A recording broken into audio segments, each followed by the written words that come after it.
Hoje a gente vai trabalhar, tá, uma análise exploratória, né, que ela teria basicamente uma função bem similar àquela ordenação que a gente viu que foi a PCA, né? A ideia dela é mostrar um padrão, tá, de um conjunto de objetos.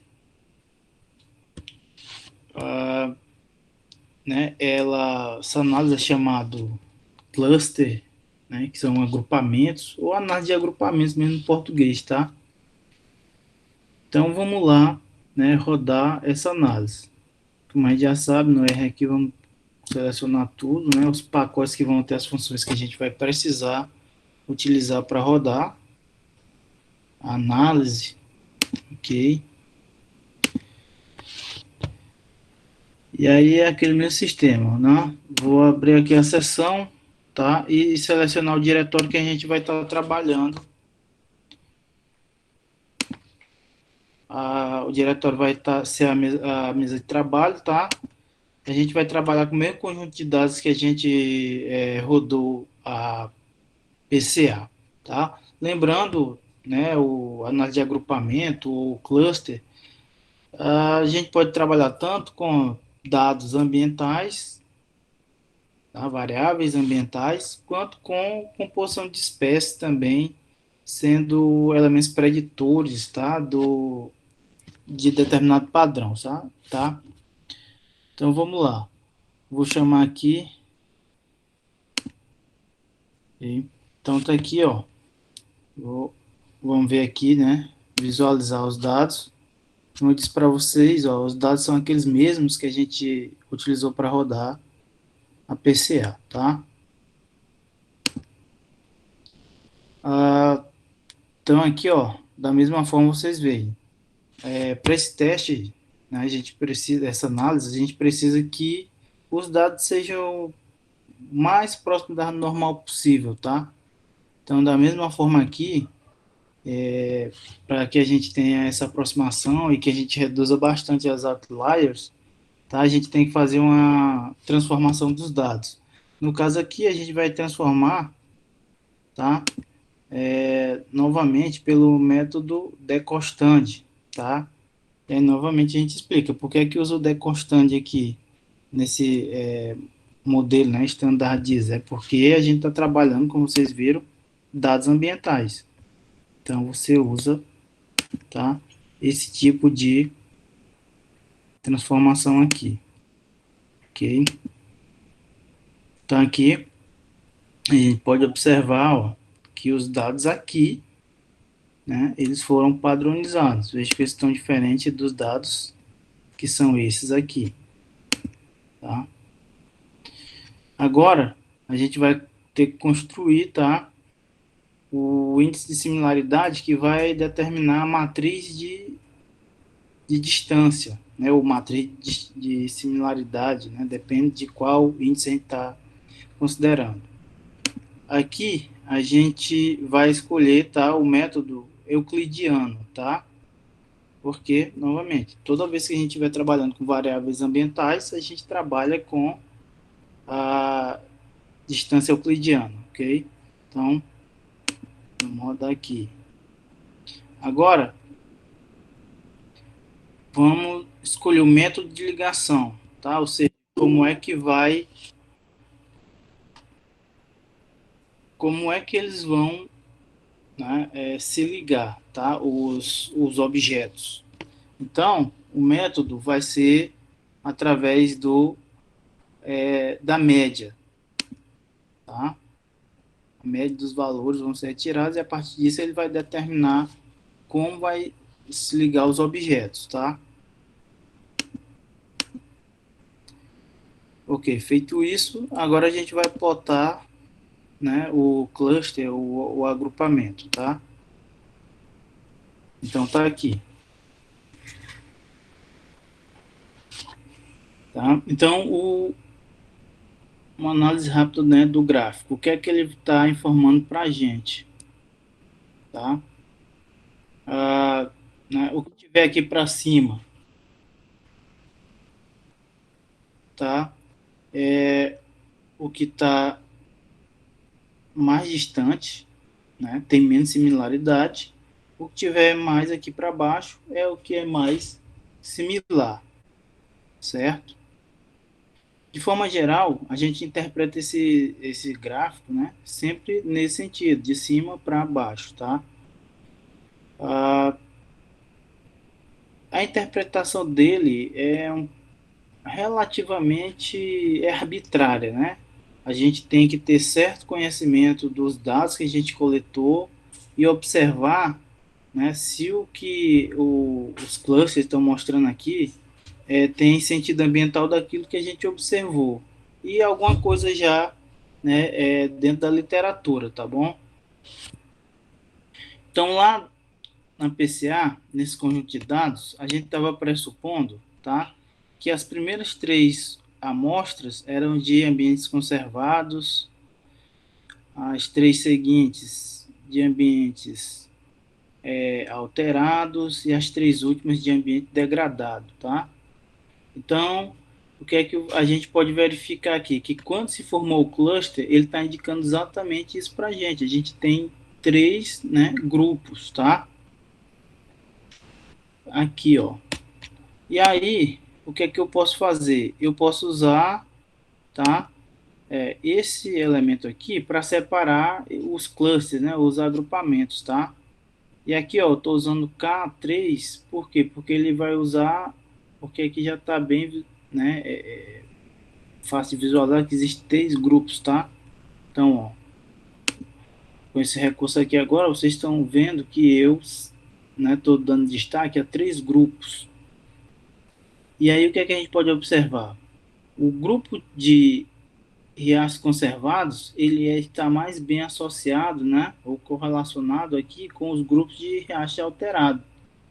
E o que tem mais distância, né, o que teria mais diferença são os riachos degradados, tá? Em termos, então, né, do que você observa em campo, isso pode ser, tá, facilmente visualizado. Quem está acostumado a trabalhar com, né, ecologia de riacho, de organismos aquáticos, etc. Tá? Né? Então, tá? Basicamente, a análise de cluster seria isso daqui, né? É formar grupos que contêm similaridade entre si e aí aqueles que forem mais similares formam grupos mais compactos, mais próximos, tá? Ah, ok, mas que variáveis daquelas que a gente estava observando vão, né, contribuir mais para o que a gente está observando aqui, para os agrupamentos. Para isso daqui a gente pode criar, tá, um heat map, tá, que é um mapa de calor, aonde aqui, olha só, através do heat map a gente pode estar verificando que, né, o compartilhamento que é mais comum das variáveis que determinam os agrupamentos, tá? Então, por exemplo, aqui, ó, para os ambientes mais, né, conservados, a gente teria bem comum entre eles, ó, por exemplo, pH, fósforo total, né, condutividade elétrica, olha só aqui, né, contribui bastante para que eles estejam próximos aqui, né? A gente teria transparência, tá? Então, o que é que acontece? Quanto mais escuro for o tom aqui, é porque maior foi a contribuição dessa variável para explicar esse agrupamento, tá certo? A mesma coisa você pode prestar atenção aqui para 4, 5, 6, quais teriam sido aqui. Por exemplo, temperatura da água, clorofila A, né? Então, a partir de você observar o tom aqui, você consegue ter, né, uma noção de quais são as variáveis que mais contribuem para determinar o agrupamento. Né? Ok, feito isso daqui, um elemento importante vai ser a gente verificar o quanto os agrupamentos representam bem os dados originais, né? Ou seja, isso daqui, tá? O quanto que a formação desse cluster representa bem isso daqui que a gente está vendo, né? No caso aqui, esse gráfico anterior. Para isso, é necessário rodar, tá? Essa matriz de correlação cofenética, tá? Então, vamos observar aqui. Então, veja aqui embaixo que nós tivemos uma correlação cofenética, tá? Ou seja, o coeficiente de correlação cofenética de 0,90. Ou seja, isso daqui, né, ela tem baixa distorção, tá, de representação gráfica em relação aos dados originais. Tá? Então, ou seja, é confiável a gente observar que esses grupos representam bem as diferenças ou a similaridade entre os grupos que a gente está observando, tá certo? Um valor de corte, né, que se pede é que geralmente a gente considere coeficientes de correlação cofenético acima de 0,8, tá? Então, sempre leve em consideração aí valores acima de 0,8. Aí você poderia perguntar assim, mas e se for abaixo? Aí eu tenho que testar um novo método de ligação para ver qual é o que melhor vai representar, né? Como a gente usou aqui o da média já foi o suficiente para dar uma boa representação. Se tivesse sido abaixo de 0,80, aí a gente teria que procurar, né, rodar os dados com outros métodos, né? Existem outros diversos. Aí cabe a pessoa se aprofundar na leitura, na literatura, para saber, né, os princípios que ela usa para fazer as ligações e ir testando, roda e verifica aquela que dá a melhor resposta em termos de coeficiente de correlação cofenética, tá? Então, pessoal, tá aí, uma análise relativamente simples, né? Tem alguns problemas, que é tanto que ela deixou de ser bastante utilizada, mas ainda pode ser aplicada, né? Principalmente se considerando que você está fazendo as devidas seleções, né, de escolha para gerar o gráfico, né? O tratamento dos dados, o tipo de matriz de distância, etc. Se tudo isso for bem realizado, bem desenhado, é válido sim, né? Você consegue sim uma publicação utilizando um cluster, tá certo? Ok, então agora vamos para a parte das perguntas, né? Alguém tem dúvida? E aí vão, dessa vez, né, o teste bem simples, né? E, professor, Oi. essa função deconstant aí, essa é a padronização que eu deveria ter colocado no artigo? A forma que a gente faz a padronização dos dados? Aqui é deconstante é a função, E tá? como é standardize esse É, negócio aí? isso, o método, tá? Aham, Decostante é a função que tem dentro do vegan, tá? aham.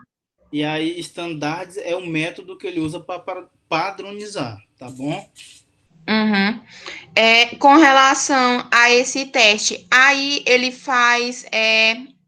Eu queria saber se, porque nesse caso foram utilizadas as variáveis ambientais relacionadas à questão da conservação do riacho, né? Isso. Mas nos gráficos, tanto no heatmap quanto naquele outro, não tem nenhuma relação desses dados com a questão da composição de espécies, né? Não, porque é igual a PCA, tá? Aquilo que eu falei na PCA. A PCA eu posso usar ela para rodar variáveis ambientais, e aliás, é ele que deve ser usado para variáveis ambientais, é uma PCA. E quando eu quero rodar composição de espécie, é melhor eu usar PCOA, tá? Nas análises de ordenação, então basicamente tem isso. Ah, professor, eu poderia rodar composição de espécie com a PCA? Pode, tá? Mas se você tem a alternativa melhor, que é a PCOA, então, para composição de espécie, sempre prefiro usar PCOA. Agora, o cluster, né, o agrupamento, não, você pode usar ele simultaneamente, ou para testar, né, nem simultaneamente, né, é usar ou para fazer análise de gradiente ambiental, né, ou usar para verificar a composição de espécie. Qual é a questão? A questão é qual índice de similaridade ou de distância você vai usar, né? Então, sempre lembrar, toda vez que a gente estiver trabalhando com dados ambientais, variáveis ambientais, a gente usa o método de distância euclidiana, tá? Toda vez que eu estiver trabalhando com composição de espécies, aí a gente vai ter duas opções.